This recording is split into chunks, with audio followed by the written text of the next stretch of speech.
अस्सलाम वालेकुम दोस्तों, कैसे हैं आप सब। उम्मीद करती हूँ कि आप सब बिल्कुल ठीक होंगे।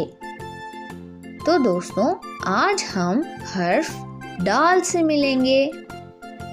मैं हूँ डाल और मेरी आवाज है ड ड ड। डाल ड डब्बा, डाल ड डोल। तो चलिए दोस्तों, अब हम कुछ जोड़ तोड़ पढ़ते हैं। ड आ डा डाट, ड ओ डो डूब, ड ई डी डेरी, ड ए डे डेरा। तो चलिए दोस्तों, अब हम कुछ मजीद अल्फाज पढ़ते हैं।